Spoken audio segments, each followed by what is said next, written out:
Bienvenue dans cette grande édition d'information dont voici le sommaire. L'avocat d'Aboubacar Toumba Diakité ne baisse pas les bras pour l'obtention de la libération conditionnelle de son client.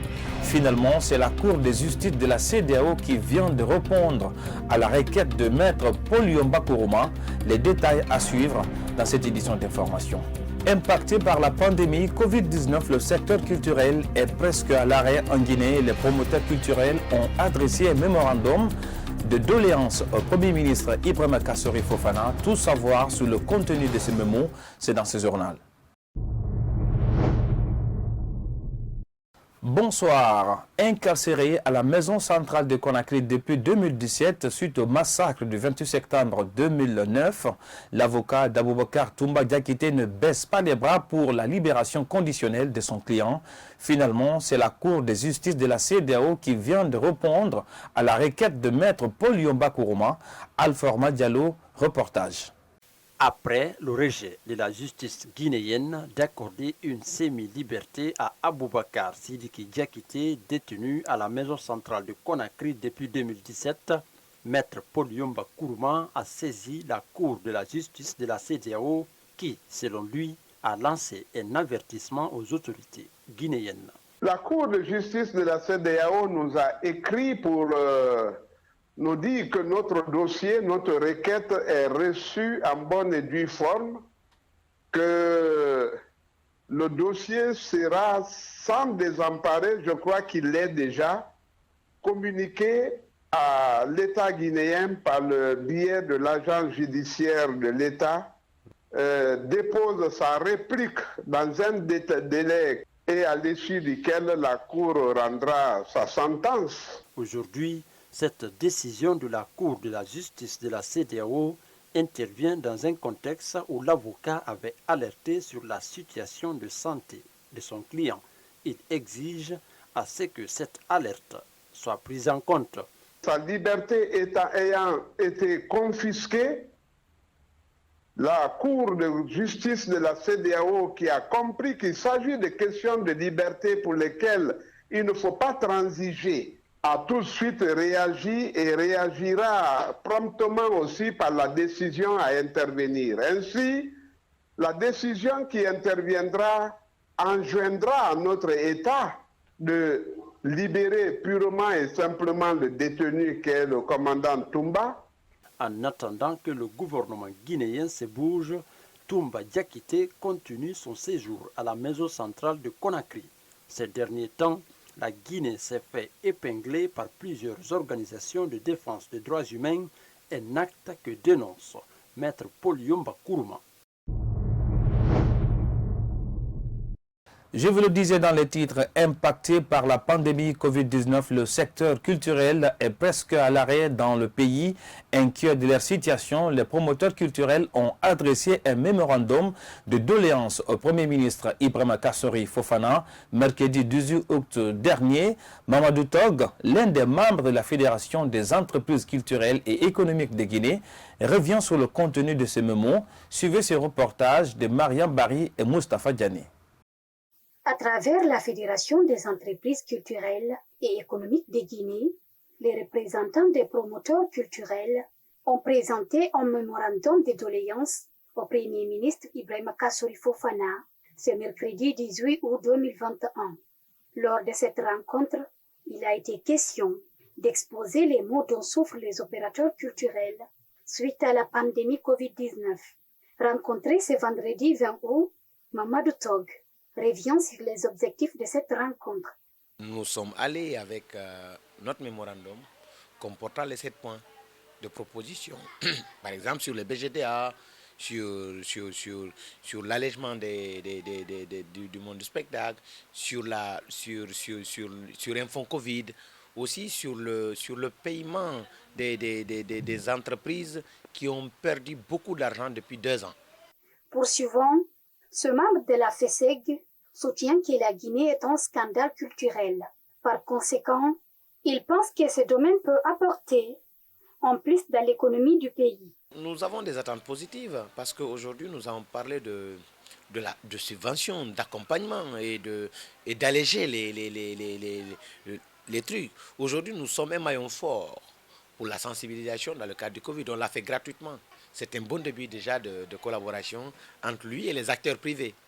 Parlant des attentes de la Fédération des entreprises culturelles et économiques de Guinée par rapport à cette rencontre, Mamadou Tog garde d'espoir.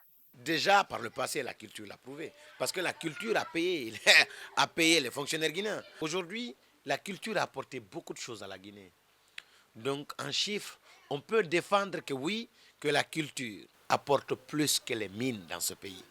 Nous espérons que les promesses tenues par le gouvernement à travers son Premier ministre vont être respectées, a conclu Mamadou Tog.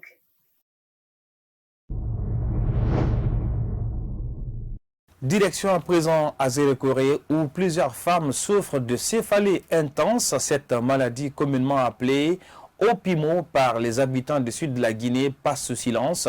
Cependant, elle prend une envergure inquiétante. Nombreuses sont les femmes qui vivent avec la maladie dans cette province du pays. Certaines parmi elles ont accepté de faire des témoignages. Reportage Paul Foromou Sakovogi, notre correspondant régional basé à Zérekoré. Opimo, c'est le nom qu'attribuent les habitants de la Guinée forestière. Cette céphalée intense fait plusieurs victimes à Zérekoré. Au dire de Dr Kwandé Mamadi, médecin responsable de la santé mentale et du soutien psychosocial de Zérekoré, cette appellation vient du Libéria, pays voisin qui fait frontière à la Guinée forestière. C'est les mots de tête, mais c'est les anglophones qui appellent Opimo. Mais puisque avec l'événement des réfugiés, donc, comme ils disaient Opimo, les mots de tête, c'est pour cela que nos parents ont pris ça comme dialogue. Et ils appellent Opimo. Mais ça, c'est pas une langue malinquée, ni guérissée, ni c'est l'anglais. Ils ont vu ça aux anglophones. À Zérekoré, nombreuses sont des femmes qui vivent avec cette maladie. Certaines parmi elles ont accepté de faire des témoignages. J'ai trouvé la maladie là ici à Zérekoré. Mais c'était lors des vacances, j'étais venue seulement pour une semaine. J'étais dans une cour, mais il y avait une maman là-bas qui avait Opimo. Je ne savais pas là où elle avait sa tête. C'est là-bas que je lavais mes bols. C'est en ce moment que j'ai gagné cette maladie. Pendant les vacances de 2020, j'ai expliqué à la maman, elle m'a dit de venir au village pour suivre les traitements. J'ai fait les traitements au village, ça n'a pas pu marcher. C'est ainsi que je suis venue ici à Zérekoré aussi. J'ai contacté une femme qui était à Guania. C'est elle qui m'a aussi montré les produits. J'ai pris ces produits, mais jusqu'à présent, ça n'allait pas quand j'avais pris ces produits. Opimo est une céphalée intense qui fait excessivement mal. Elle met des victimes hors de leur état. Quand ça commence, ma tête devient lourde. Je ne me comprends pas, j'ai la nausée et puis quand ça commence, ça descend sur mon cou. Même mon cœur me fait mal, jusqu'au rein. Quand ça a commencé, en tout cas, je ne me sentais pas à l'aise. J'avais les maux de cœur, les maux de cou, même les maux de ventre aussi. Je souffrais de ces maladies. Tu marches comme ça, on dirait ça joue sur ta tête, quoi. Donc, ça fait énormément mal, ça fait mal quand même. Plusieurs causes sont à la base de cette céphalée intense. On peut citer entre autres le stress, l'hypertension artérielle, comme l'explique ce spécialiste. Ça peut être dû à l'hypertension artérielle, ça peut être dû à une rhinosinussite et ça peut être dû à un problème, aux séquelles d'un problème stressant. Certains malades sont tenus obligés de se raser complètement pour se faire traiter. D'autres se plaignent d'une fente provoquée par la maladie au niveau du crâne. Ça commence, c'est devant, comme ça là. Ça descend. C'est au milieu ici seulement. Il y a le trou. Ici là où il y a mon doigt. C'est descendu. Mais si je ne fais pas le traitement, ça va prendre jusqu'à derrière mon cou. La plupart des malades font référence au traitement traditionnel pour se faire soigner. C'est le cas de Dame Bilvogui qui a passé plusieurs années avec la maladie. J'ai commencé à faire le traitement, c'était à Serelou. J'étais là-bas pour le bac. On est parti, c'est une maman, elle m'a dit je peux traiter. Elle a fait, c'était impossible. Je me suis retournée ici à Zérekoré. c'était le même cas. Je me déplaçais de Nakoyakpala jusqu'à Bomota là-bas pour mes traitements. Mais je partais là-bas, la vie elle-même ne s'occupait pas de moi. C'est une petite qui faisait, j'ai vu que ça n'allait pas. Aujourd'hui, là où je suis là, je remercie le bon Dieu. Il y a un frère qui est à côté de nous. C'est lui qui m'a donné les produits traditionnels. J'ai commencé à prendre ces médicaments. Je vois que ça s'améliore un peu. Pourquoi les femmes sont-elles plus touchées par cette maladie? Qu'est-ce qu'elle provoque dans la tête des personnes atteintes? La femme est plus stressée que l'homme. Hein? Facilement, la femme peut tomber dans l'effet du stress que l'homme. L'homme peut se ressaisir, mais la femme ne peut pas se ressaisir. Et c'est pour cela que les femmes sont beaucoup attaquées par cette maladie. L'intéressé te dira, ah, ma tête chauffe, il y a l'eau chaude dans ma tête. Ça, c'est les céphalées dues au stress. Et le plus souvent, que les gens appellent opimo. Est-ce que vous comprenez? Oui. L'intéressé dit, ah oui, j'ai l'eau chaude dans ma tête. Ah, ma tête palpite. C'est le cœur qui palpite. Mais si tu vois maintenant la tête palpite, et c'est constitué de l'os, c'est qu'il y a un problème. C'est pour cela qu'ils disent, ces personnes-là, quand ils voient maintenant un trou dans la tête, ils disent non, ma tête, les tissus là sont en train de se fendre. Donc il y a le trou dans ma tête. Donc c'est ces personnes-là qui se fatiguent. Ils commencent à enlever les cheveux, quelle que soit la beauté du cheveu. Ils enlèvent les chevelures là, ils mettent la décoction et ils mettent foulard là-dessus. Parfois ça peut provoquer des plaies. Hein, au niveau des cuisses chevelures, c'est certaines personnes. Et ces plaies-là se guérissent difficilement. Dr Kondé a lancé un message aux citoyens qui vivent avec Opimo. C'est celui de contacter l'hôpital pour suivre des soins avec un spécialiste. Selon lui, la maladie peut entraîner une dépression mentale si elle n'est pas traitée. Sur le continent africain, au Soudan, les inondations ont déjà touché plus de 50 000 personnes à travers le pays. Les crues du Nil et les pluies intenses ont fait 6 morts mercredi 18 août dans l'état du Nil, au nord de la capitale. Plus de 6 000 habitations ont été déjà détruites selon le Bureau des Nations Unies pour les affaires humanitaires. Mariam Kindibari nous signe ce commentaire. Au Soudan, ce n'est que le début de la saison des pluies qui s'étend jusqu'au mois d'octobre. Les autorités craignent que le pays traverse un nouveau épisode de crue sans précédent. En 2020, le Nil avait déjà débordé à son plus haut niveau depuis un siècle, causant une véritable catastrophe humanitaire. À certains endroits, il faut emprunter des petites barques en bois pour traverser les rues transformées en rivières.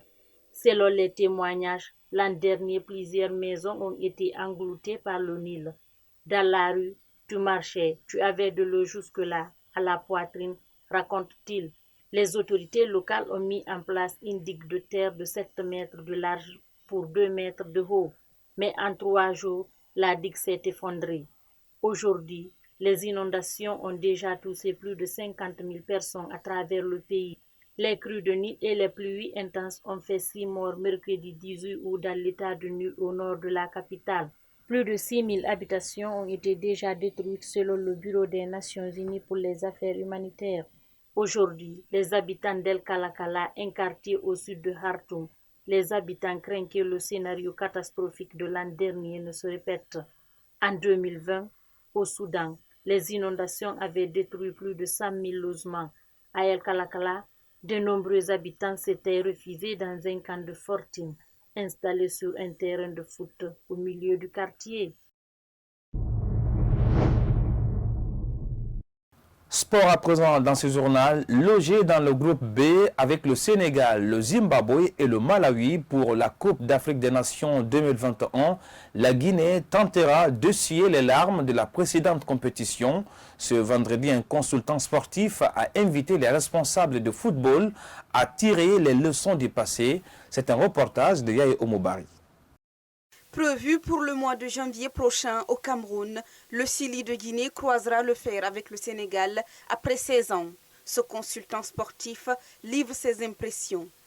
Oui, effectivement, je pense que c'est le moment de tirer les leçons parce que vous savez, toujours quand la Guinée se qualifie, on ne fait jamais le bilan, c'est-à-dire on est dans l'enthousiasme, c'est-à-dire là on se dit que oui, on est qualifié, on va faire la fête, et là on va encore tomber dans les mêmes travers. Parce que là, depuis même ce tirage, on entend par-ci, par-là, les gens sont focalisés sur le match contre le Sénégal seulement. Parce que sur le côté historique, bien vrai que dans le plan footballistique, quand même, il y a beaucoup de différends entre la Guinée et le Sénégal, mais il faut noter aussi que le Sénégal nous a toujours battus dans les phases, comment dirais-je, en Coupe d'Afrique des Nations. Poursuivons, ce journaliste sportif pense que les poulains de Didier Six doivent prendre leurs adversaires au sérieux. Elle nous a battus la dernière fois qu'on les a affrontés. Ils nous ont barré la route par rapport à la CAN de 2017. Avec Luis Fernandez, certes, c'était un petit peu la pagaille. Mais là, il faut prendre le Malawi au sérieux. On a vu lors de la dernière Coupe d'Afrique des Nations avec le Burundi qu'on se disait non, ça allait être facile avec Madagascar. Ça ne s'est pas passé comme prévu. Donc le Zimbabwe et le Malawi sont des adversaires à prendre au sérieux, tout comme le Sénégal, parce que ce sont des matchs qui vous rapportent 3 points. Si vous avez 3 points, vous passez. Et si vous n'avez pas ces 3 points en disant on va trop se focaliser sur le Sénégal, vous risquez de perdre contre le Sénégal et de perdre aussi contre ces équipes. Donc moi je pense que voilà, il faudra se concentrer sur tous les matchs, les prendre les uns après les autres. À rappeler que la Guinée est logée dans le groupe B en compagnie du Sénégal, du Malawi et du Zimbabwe. Les joueurs guinéens feront leur première sortie le 10 janvier prochain contre le Malawi.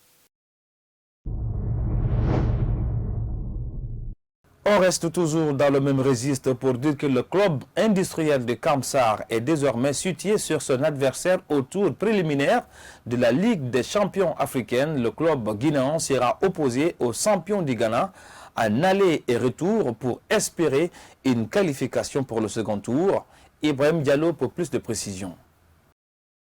Après le tirage au sort des compétitions interclubs au compte de la saison sportive 2021-2022, le club industriel de Kamsar croisera le champion du Ghana en tour préliminaire. Une rencontre décisive pour le vice-champion de Guinée. On a fait le tirage, le CK est tombé par une équipe ghanéenne, une équipe qui est historiquement vraiment quand même qui a beaucoup d'expérience. On a su les informations à travers notre chargé de communication qui est David Chopin Bangoura, qui nous a pas donné pas mal d'informations par rapport à cette équipe. C'est une équipe qui a beaucoup d'expérience, qui a pris la Ligue des Champions et la Coupe CAF. Donc déjà cette information nous a donné une idée de se mieux préparer et les aborder bien pour que ce match-là on peut faire tout vraiment pour passer. Et le CIK, ça fait plus de 3 ou 4 ans, le CIK se qualifie à la compétition africaine, mais on n'arrive pas à passer le premier tour. Mais c'est très difficile. Nous aussi, on pense qu'on a eu beaucoup de leçons par rapport à ça. C'était la CAF, et cette année, c'est la Ligue des Champions. Ça nous fait que nous donner les expériences. Et le coach aussi a vu le tirage. Donc, il a aussi trouvé une idée pour cette équipe. Donc, on va se préparer très bien en conséquence. C'est pourquoi vous nous avez trouvé même ce matin au travail foncier. On a commencé depuis le 2 août. Donc, ça nous fait maintenant la 3e semaine. On est en train de se battre vraiment pour essayer de gagner ce match. Contrairement à l'année précédente, le club industriel de Kamsar vise jouer les derniers carrés de cette compétition. Je dirais de justesse, parce que l'année passée, à un moment donné de la compétition, on a joué ici, un match nul, on est allé de l'autre côté, 0-0, mais malheureusement on a raté un penalty qui devait nous lancer pour la qualif, mais Dieu merci. On a franchi, cette année on est dedans, on travaille dur, j'espère qu'avec le temps, ça ira de l'avant. Le club de Bagatay recevra les Ghanéens le 12 septembre prochain au compte du match aller au stade Général Lansana Conté de Nongo. Voilà, c'est la fin de cette édition d'information. Merci à toutes et à tous pour votre aimable attention. Bonsoir à vous, partout où que vous soyez dans le monde. Au revoir, surtout ne quittez pas sur cette télé, car le meilleur reste à venir.